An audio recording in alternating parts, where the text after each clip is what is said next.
సువిశాల సుభిక్ష ప్రాంతం, ఆరుగాలం కష్టించే మంచి మనుషులు, కృష్ణా గోదావరి జీవనదుల నడుమ పండే పచ్చని పసిడి పంటలు, శాతవాహనుల కాకతీయుల రాజసంతో అలరారే దక్కన్ పీఠభూమి మన తెలంగాణ.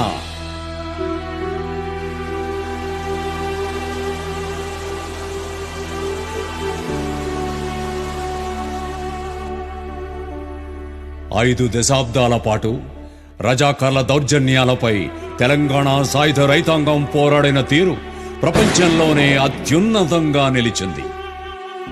1947 ఆగస్టు 15న యావత్ భారతదేశం స్వేచ్ఛా స్వాతంత్రాల్ని ఆస్వాదిస్తుంటే తెలంగాణ మాత్రం తన అస్తిత్వం కోసం 1948 సెప్టెంబర్ 17 వరకు సింహగర్జన చేస్తూనే ఉంది. సర్దార్ పటేల్ నేతృత్వంలో భారత ప్రభుత్వం చేసిన సైనిక చర్య మొదలు 1952 మార్చి 6న ప్రజాస్వామ్య పాలన వరకు తెలంగాణ ఇటు బూర్జువా శక్తులతో పాటు అటు సైనిక ఆగడాలపై తన పోరాటాన్ని కొనసాగిస్తూనే ఉంది.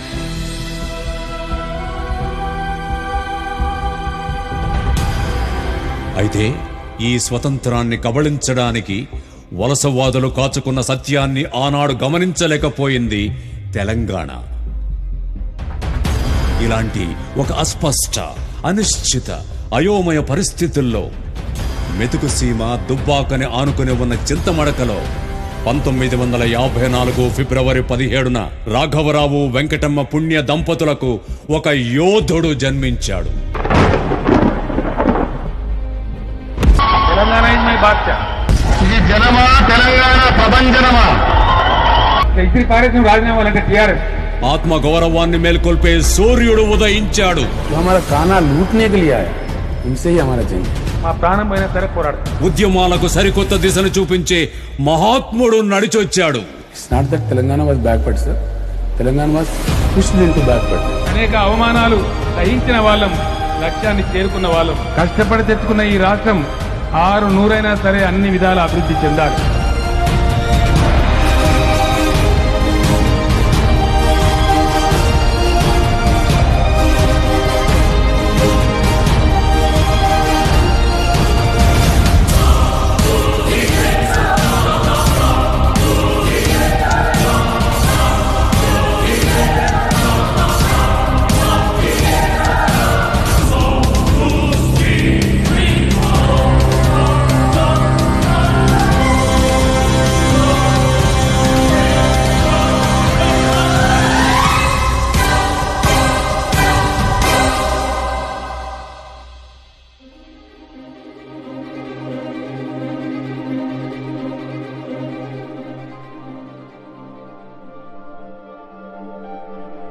భీష్మద్రోణ కృపాది ధన్వినికరాభీలంబు దుర్యోధన గ్రీష్మాదిత్య పటు ప్రతాప విసరాకీర్ణంబు శస్త్రాస్త్రజాలోష్మ స్ఫార చతుర్విదోజ్వల బలాత్యుగ్రం బుధగ్రధ్వజార్చిష్మత్వా కలితంబు సైన్యమిది ఏ జైరంగశక్తుండనే.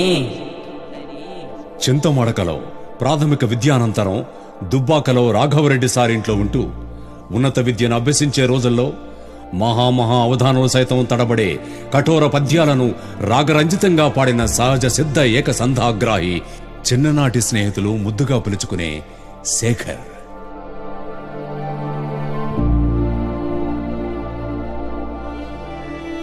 వలస పాలనలో నీళ్లు లేక ఎండిపోతున్న పొలాలు, ఉపాధి లేక చిక్కిపోతున్న జనాలు, గ్రాసం లేక అల్లాడుతున్న పశుపక్ష్యాదులు, ఎదిగిన యవ్వనం బొగ్గుబాయికో బొంబాయికో దుబాయ్కో ఉపాధి కోసం వలసపోతుంటే నిండిన వృద్ధాప్యం దూప తెరుచుకోవడం కోసం గుక్కెడు నీళ్లు దొరక్క అల్లాడుతోంది. ఈ పరిస్థితుల్లో తెలంగాణ తొలి దశ అస్తిత్వ పోరు మొదలైంది. యావత్ తెలంగాణ నా రాష్ట్రం నా హక్కు అని ఆత్మగౌరవ నినాదంతో దద్దరిల్లింది. ముల్కీ గోబ్యాక్ అంటూ ముక్త కంఠంతో నినదించింది. ఈ పోరును అణచడానికి ప్రభుత్వం చేసిన దమనకాండలో వేలాది తెలంగాణ బిడ్డలు ఆహుతయ్యారు. ఈ అభాగ్యులకు అండగా నిలబడి ఆంధ్ర పెత్తందారుల చెరలో చిక్కుకున్న తెలంగాణను విడిపించే నాయకుడి కోసం ఎదురు చూస్తోంది ఈ సమాజం. రగులుతున్న తెలంగాణని స్వాగతం చేసుకునే వయసది. పై చదువుల కోసం సిద్దిపేట ప్రభుత్వ కాలేజీలో చేరిన కేసీఆర్ కాలేజీ ఎన్నికల సంగ్రామంలోకి దిగి ఓడిపోయాడు. అయినా పట్టువిడవని కేసీఆర్ విస్తృత పఠనానికి తెరతీశాడు. వందల గ్రంథాలను చదువుతున్న కొద్దీ తెలంగాణకు జరుగుతున్న అన్యాయాల గురించి మరింత లోతైన అవగాహన ఏర్పరచుకున్నాడు. నాయకత్వ లక్షణాలను పుణికిపుచ్చుకున్న కేసీఆర్ మదన్ మోహన్ దగ్గర రాజకీయ ఓనమాలు నేర్చుకున్నాడు. యూత్ కాంగ్రెస్ నాయకుడయ్యాడు. రాష్ట్రమంతా రాజకీయ అనిశ్చితి నెలకొన్న పరిస్థితుల్లో ఎన్టీఆర్ రాజకీయ అరంగేట్రం చేశాడు. కొత్తగా వస్తున్న నేత తెలంగాణ అభివృద్ధికి తోడ్పడుతాడేమోనని 1983లో ప్రత్యక్ష రాజకీయాల్లోకి ప్రవేశించి సిద్దిపేట ఎమ్మెల్యేగా పోటీ చేశాడు. ఇక్కడ రాజకీయ తొలి ఓటమి ఎదురైనా ప్రజలకు సేవ చేయాలనే తన సంకల్పం మాత్రం మారలేదు. 1985లో తొలిసారి సిద్దిపేట ఎమ్మెల్యేగా విజయ బావుటాన్ని ఎగరేశాడు. ఇక అప్పటి నుండి ఇప్పటి వరకు 4 దశాబ్దాలుగా ఓటమే కేసీఆర్ని చూసి భయపడుతుంది. ఈ ప్రయాణంలో కేసీఆర్ ప్రతి పనికి సంపూర్ణ మద్దతునిస్తూ ఎత్తుపల్లాల్లో చేదోడు వాదోడులా నిలిచింది శోభమ్మ. తెలంగాణే ప్రాణంగా బతుకుతున్న ఈ జంట కడుపున అదే స్ఫూర్తితో పుట్టిన బిడ్డలు కేటీఆర్, కవిత. దశాబ్దన్నర కాలం ప్రభుత్వంలో ఉన్న, ప్రతిపక్షంలో ఉన్న, ఎమ్మెల్యేగా, మంత్రిగా, డిప్యూటీ స్పీకర్గా తెలంగాణ కోసం ఎంత శ్రమించినా వాస్తవ పరిస్థితుల్లో మాత్రం మార్పు లేదు. ఉద్యోగాల్లో ద్రోహం, వనరుల్లో ద్రోహం, నీటి పంపకాల్లో మోసం, అభివృద్ధిలో అలసత్వం. మిగులు బడ్జెట్తో ఆర్థికంగా ముందున్న తెలంగాణ అన్ని రంగాల్లో యాస, భాష వెక్కిరింపులతో, ఆత్మాభిమానంపై చేసిన దాడితో అణచివేయబడింది. చివరకు తెలంగాణ అన్న పదమే నిషేధాక్షరి అయిపోయింది. 1969 నాటి పరిస్థితులే మళ్లీ కనిపించాయి. దీనికి తోడు అన్నం పెట్టే రైతన్నలపై బషీర్బాగ్లో ప్రభుత్వం చేసిన కాల్పుల్లో బలైపోయిన రైతులను చూసి కేసీఆర్లో అంతర్మథనం మొదలైంది.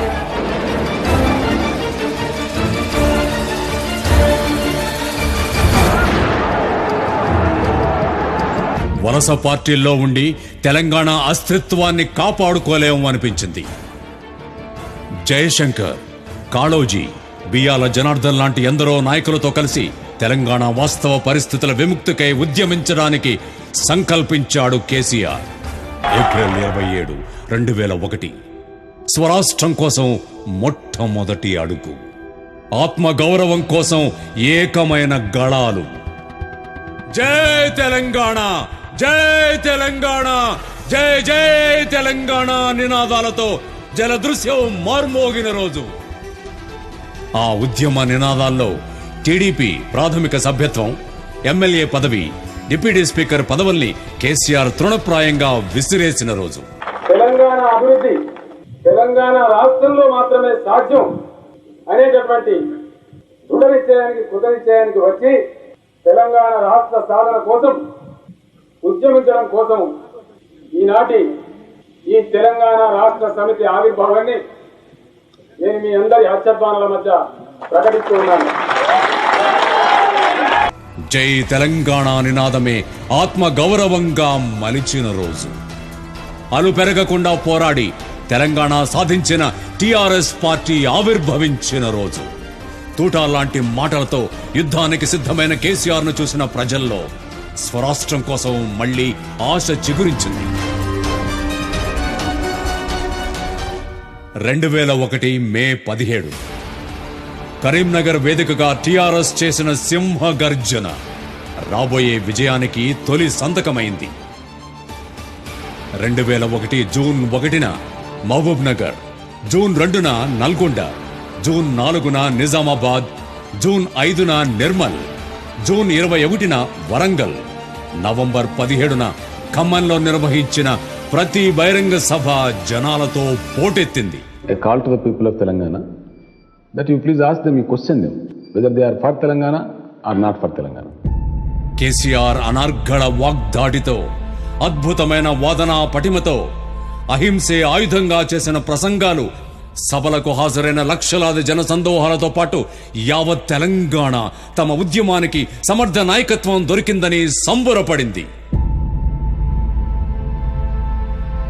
2001 జూలై 12, 15, 17 తేదీల్లో తెలంగాణ ఆకాంక్షగా ఏర్పడిన టీఆర్ఎస్ పార్టీ మొట్టమొదటిసారిగా ప్రజాక్షేత్రంలో నిలబడి ఆంధ్ర వలసవాద పార్టీలపై ఎన్నికల్లో విజయ ఢంకా మోగించింది. స్థానిక సంస్థల ఎన్నికల్లో అత్యధిక స్థానాలతో పాటు కరీంనగర్, నిజామాబాద్ జడ్పీలను సైతం కైవసం చేసుకుంది టీఆర్ఎస్.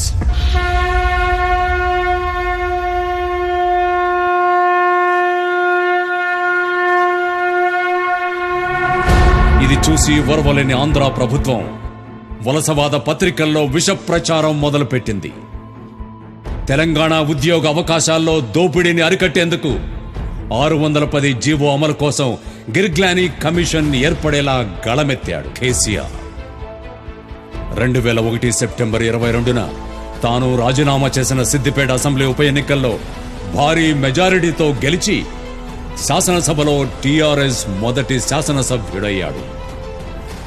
నాటి నుండి తానొక్కడే అసెంబ్లీలో తెలంగాణ వాదాన్ని ఉరకలెత్తించాడు. జై తెలంగాణ అన్న ప్రతి ఒక్కరిని కలుపుకుపోయాడు. 2002 నవంబర్ 25 నుండి 2003 జనవరి 6న భారీ సభ నిర్వహించే వరకు జల సాధన ఉద్యమాన్ని ఉరకలెత్తించాడు. 2003 మార్చి 27న తెలంగాణ నలుమూలల నుండి తరలివచ్చిన అశేష జనసందోహం 1000 కార్లతో చేసిన ఢిల్లీ యాత్ర జై తెలంగాణ నినాదాలతో తొలిసారి తెలంగాణ ఉద్యమ సెగను చవిచూసింది దేశ రాజధాని. 2003 సెప్టెంబర్ 9న కొత్త రాష్ట్రాల కోసం ఏర్పడిన నేషనల్ ఫ్రంట్ కన్వీనర్గా కేసీఆర్ నియమితులయ్యాడు.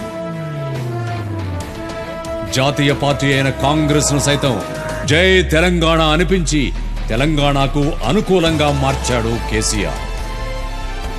2004 టీఆర్ఎస్ పోటీ చేసిన తొలి సార్వత్రిక ఎన్నికలు. సమైక్య టీడీపీని కాంగ్రెస్ తో కలిసి మట్టి కరిపించి 5 ఎంపీల్ని 26 మంది ఎమ్మెల్యేల్ని ఒంటి చేత్తో గెలిపించాడు. అసెంబ్లీలో టీఆర్ఎస్ హవా ఏంటో చూపించాడు. తెలంగాణ వాదాన్ని నిరంతరం జ్వలింపచేయడానికే ప్రభుత్వంలో చేరిన ఫలితమే 2005లో ఏర్పడిన ప్రణబ్ ముఖర్జీ కమిటీ. దాదాపు 440 మంది ఎంపీల్ని తెలంగాణకు అనుకూలంగా నిలిచేలా చేశాడు కేసీఆర్.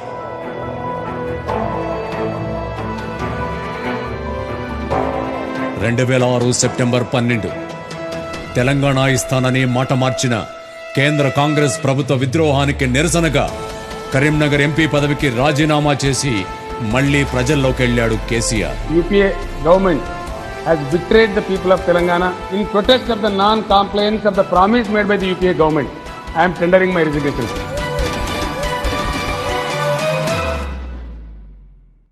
నాటి ప్రభుత్వం విర్రవీగి నీ గెలుపే తెలంగాణకు రెఫరెండం అనడంతో సమర శంఖారావం పూరించాడు. ఆ ఎన్నికల్లో 2,01,582 ఓట్ల మెజారిటీతో విజయం సాధించి తెలంగాణ వాదాన్ని మరొక్కసారి మార్మోగించాడు. తెలంగాణ జిందాబాద్, టీఆర్ఎస్ జిందాబాద్, కేసీఆర్ జిందాబాద్. ఈ ఒక్క గెలుపు తెలంగాణ వాదుల్లో మరొక్కసారి ఆశలు చిగురింపచేసింది. ఈ గెలుపుతో 2006 డిసెంబర్ 22న నల్గొండలో నిర్వహించిన తెలంగాణ ఆత్మ గౌరవ సభ దద్దరిల్లింది. ఇంత జరిగినా స్పందించని ప్రభుత్వ తీరుపై తిరుగుబాటుగా 2008 మార్చిలో టీఆర్ఎస్ ప్రజా ప్రతినిధులంతా రాజీనామాలు చేశారు. 2009 ఎన్నికల్లో అన్ని పార్టీలు తెలంగాణ ఏర్పాటు చేసే దిశగా గత్యంతరం లేని పరిస్థితులను సృష్టించాడు కేసీఆర్. ఆంధ్ర పార్టీ టీడీపీని సైతం తెలంగాణకు అనుకూలంగా మార్చి కలిసి పోటీ చేసింది టీఆర్ఎస్. 2009 అక్టోబర్ 9 రాష్ట్రపతి ఉత్తర్వులోని 14F పై సుప్రీం తీర్పుతో హైదరాబాద్ ఫ్రీ జోన్ అనడంతో తెలంగాణ అట్టుడికిపోయింది. 14F రద్దు, తెలంగాణ ఏర్పాటే లక్ష్యంగా కేసీఆర్ చచ్చుడో తెలంగాణ వచ్చుడో అని చేసిన సింహనాదం ఢిల్లీ వీధుల్ని వణికించింది. సుదీర్ఘ ఉద్యమం, వెన్నుపోట్లు, ఎత్తుపల్లాలు, ఆటుపోట్లు, గెలుపోటములు, ధన ప్రలోభాలు, కబళించే కుట్రలు, కమ్మేసే రాజకీయాలు, తెలంగాణ సాధనే ధ్యేయంగా సాగుతున్న కేసీఆర్ని ఇవేవి ఏం చేయలేకపోయాయి. ఓటమి ఎదురైన ప్రతిసారి రెట్టించిన ఉత్సాహంతో ముందుకురికాడు. వైఫల్యం చెందిన ప్రతిసారి వ్యూహాల్ని మార్చి పోరు చేశాడు. కుట్రలను చూసి భగ్నమైన తెలంగాణ విద్యార్థులు ప్రాణత్యాగాలు చేస్తుంటే తల్లడిల్లిపోయాడు కేసీఆర్. ఏ ఒక్క తెలంగాణ బిడ్డ ఆత్మార్పణం చేసుకోవద్దని తానే పార్టీ త్యాగానికి, ప్రాణత్యాగానికి వెరవలేదు. అంతిమ లక్ష్యం కోసం తానే సమిధనవ్వడానికి సిద్ధమయ్యాడు. నవంబర్ 29, 2009 సిద్దిపేటలోని రంగదాంపల్లిలో చారిత్రక ఆమరణ నిరాహార దీక్షకు సంకల్పించాడు కేసీఆర్. కరీంనగర్ నుండి దీక్షా స్థలికి బయలుదేరిన కేసీఆర్ని ఆంధ్ర ప్రభుత్వం నిర్బంధంలోకి తీసుకుని ఖమ్మం జైలుకి తరలించింది. అంతే, తెలంగాణ సమాజం ఒక్కసారిగా తిరగబడింది. యావజ్జాతి ముక్త కంఠంతో ఈ ఘోరాన్ని ఖండించింది. అనంతరం కేసీఆర్ను హైదరాబాద్లోని నిమ్స్కు తరలించారు. కేసీఆర్ నిరాహార దీక్ష దశాబ్దాల పోరులో, ప్రపంచ ఉద్యమాల గతిలో ఏ నాయకుడు సాహసించని ప్రాణత్యాగానికి సిద్ధపడ్డాడు కేసీఆర్. కేసీఆర్ ఆరోగ్యం క్షీణిస్తుండటంతో డిసెంబర్ 7, 2009 నాటి ముఖ్యమంత్రి రోసయ్య నిర్వహించిన అఖిలపక్ష సమావేశంలో తెలంగాణకు అనుకూలంగా అన్ని పార్టీలు మద్దతు తెలిపాయి. 12 రోజుల కేసీఆర్ నిరాహార దీక్షకు కేంద్రం దిగివచ్చింది. డిసెంబర్ 9న చారిత్రాత్మక నిర్ణయం వెలువరించింది. Process of forming the state of Telangana will be initiated. రాష్ట్ర ఏర్పాటు ప్రక్రియ ప్రారంభిస్తున్నామని నాటి కేంద్ర హోంశాఖ మంత్రి చిదంబరం ప్రకటించడంతో చావు నోట్లోకి వెళ్లి తెలంగాణ సాధించిన కేసీఆర్ త్యాగం చరిత్రలో లిఖించింది తెలంగాణ.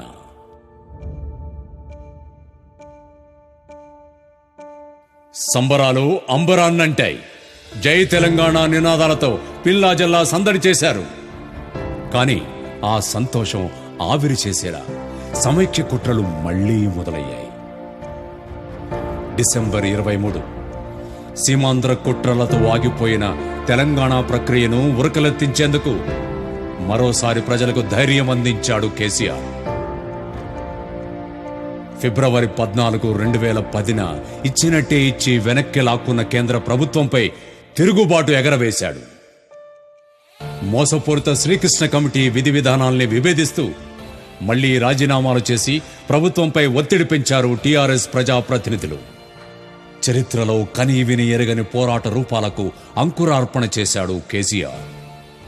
మానవహారం, సాగరహారం, మిలియన్ మార్చ్, ధూమ్ధామ్, మేధోమథనాలు, రౌండ్ టేబుల్ కాన్ఫరెన్సులు, road roko, rail roko, relay నిరాహార దీక్షలు, వంటా వార్పు, సమర దీక్ష, సడక్ బంద్, సంసద్ యాత్ర, చలో అసెంబ్లీ, ఎక్కడికక్కడ నిరసన ప్రదర్శనలు నిర్వహించడం, సకల జనుల్ని సమ్మెలోకి తీసుకొచ్చి ప్రపంచ చరిత్రలోనే సుదీర్ఘ సమ్మె 42 రోజుల పాటు నిర్వహించడం, సహాయ నిరాకరణోద్యమం, ఇలా 2010 నుండి అలు పెరగకుండా కాలుకి బలపం కట్టుకొని తెలంగాణ మొత్తం పర్యటించాడు కేసీఆర్. ఈ పోరాటాలకు ఫలితంగా కేసీఆర్ సమర నినాదానికి తుదిరూపుగా తెలంగాణ ఆవిర్భావ ప్రక్రియ మళ్లీ మొదలైంది. జూలై 30, 2013 తెలంగాణ ఏర్పాటుపై కేంద్ర ప్రభుత్వం ప్రకటన.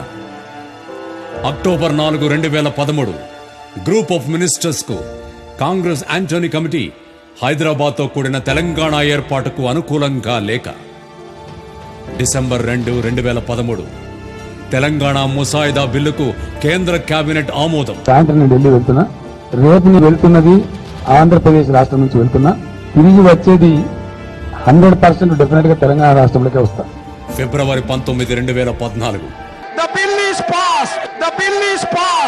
చట్టసభల్లో ఆమోదంతో తెలంగాణ రాష్ట్రమంతా సంబరాలు. మార్చి 1, 2014 తెలంగాణ బిల్లుకు రాష్ట్రపతి ఆమోదం. జూన్ 2, 2014 వరకు తెలంగాణ ఏర్పడే వరకు అప్రమత్తంగా ఉండి తెలంగాణ కోసం అలుపెరగని పోరాటం చేశాడు కేసీఆర్.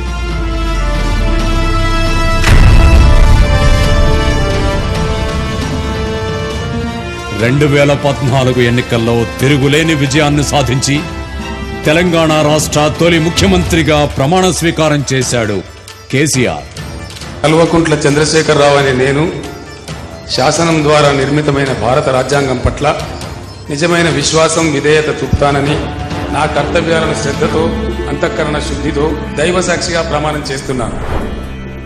సుదీర్ఘ పోరాటంలో చూసిన తెలంగాణ అరిగోసలకు వెనుకబాటుతనానికి నీళ్లు ఎంత ముఖ్యమో తెలుసు గనుక కాళేశ్వరంతో ఒక మహాయజ్ఞాన్ని చేపట్టాడు.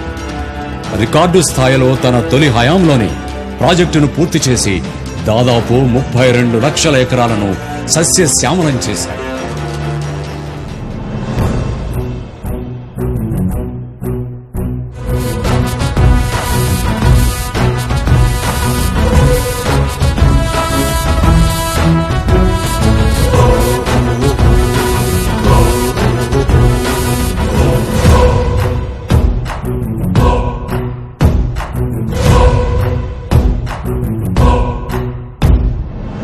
పుటలలో మసి ముసిరిన గతమేదో చీల్చెగా, కణము కణము జ్వలిత రుధిర దారేదో పోల్చెగా, పిడుగులన్నీ ఒడిసి పట్టు పర్జన్యం తీరుగా, చెడును దునుమ పదును తేలె కరవాలం తానుగా, రెగు బలగము మెడను వంచ ఫల్గునుడై దూకుగా, జనము కొరకు రణము సలుప పాంచజన్యమూదుగా, అనిల మనలమొక్కటైన బీభత్సం తానురా, కుటిల తంత్రమంతు చూసే కౌటిల్లుడు చూడరా. అణువు అణువు సంకల్పం తనకు తానే ఓ సైన్యం, అడుగు పిడితే ప్రతి విజయం కాదా పాదాక్రాంతం. అణువు అణువు సంకల్పం తనకు తానే ఓ సైన్యం, అడుగు పిడితే ప్రతి విజయం కాదా పాదాక్రాంతం.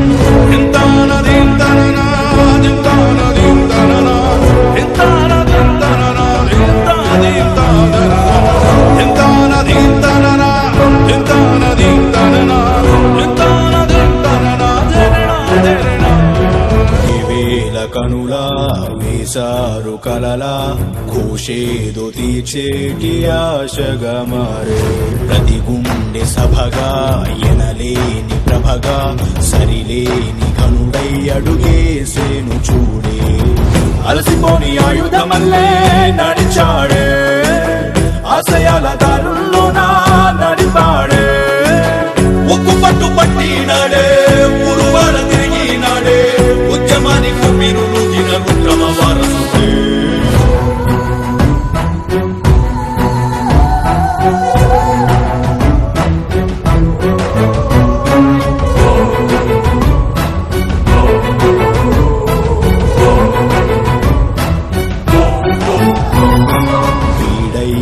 ఇలకే సిరి పుట్టించు మొలకే, ప్రతి వ్యధ తీర్చే మానేల దైవం వీడే, మార్చాడు కథనే మాతల రాత గతినే, మా జాతి గుండెల్లో ధైర్యం వీడే.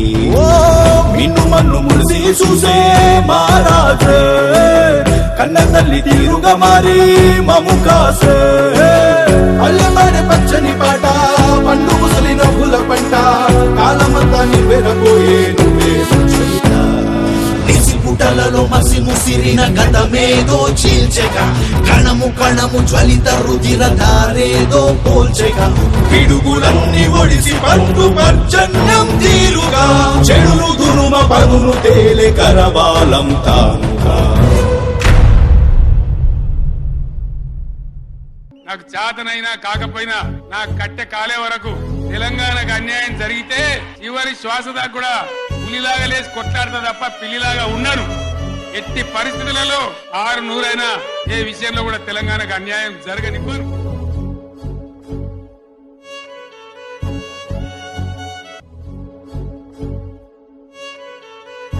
పద్నాలుగేళ్ల సుదీర్ఘమైన ఉద్యమంలో కేసీఆర్